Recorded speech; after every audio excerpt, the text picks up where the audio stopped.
Goeiemôre, dit is donderdag die 9de Oktober. Vanoggend lees ons saam Jona 1 vers 1 tot 3. Ons is besig met die vraag, is God tuis in jou hart? God is nie tuis in jou hart as jy nie is waar God jou wil hê nie. As jy nie doen wat God van jou vra nie. Die woord van die Here het tot Jona, die seun van Amittai, gekom. Staan op, gaan na die groot stad Ninive en spreek hulle aan. Want die kwaad wat hulle doen, het opgestyg tot voor my.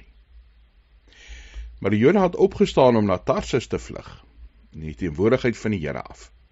Hy het afgegaan na Jafo, en daar op 'n skip afgekom, wat op pad is na Tarsis. Ons ken die res van die verhaal. Ons sal nou spreekwoordelik sê, die res is geskiedenis.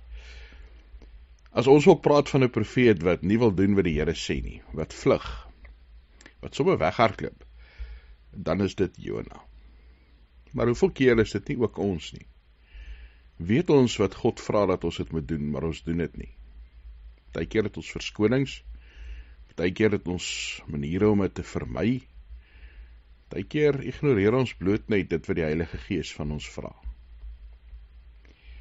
As ons wil hê dat God moet tuis wees in ons hart, dan moet ons daar wees waar God wil hê ons moet wees. Dan moet ons doen dit wat God vra ons moet doen. As jy wil lekker atmosfeer in die huis hê met jou ouers, dan doen jy wat hulle vir jou vra. Dan doen jy eintlik meer as wat hulle vir jou vra. Dan ignoreer jy nie hulle opdragte nie.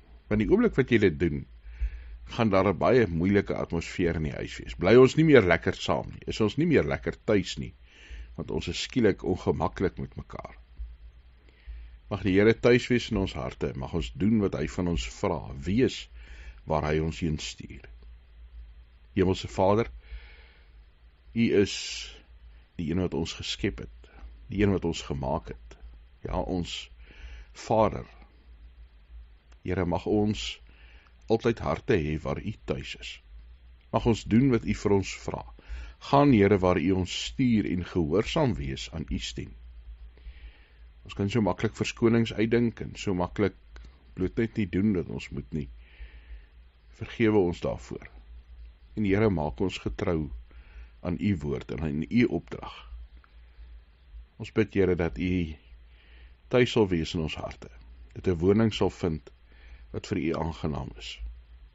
Mag ons ook so mense rondom ons iets van U laat beleef, iets van U laat raak sien. Mag ons as geloofsgemeenskap mekaar ondersteun en bystaan en saam ook getuig in die wêreld. Dankie dat ons hartseer, ons vrees, ons nood, ja Here, alles voor U kan plaas. Ook ons vreugdes en ons blydskap, en daarvoor kan dankie sê. Vul ons met die Gees, met nuwe krag en nuwe hoop. Here, U is ons God. U is ons Vader. In Jesus se naam. Amen.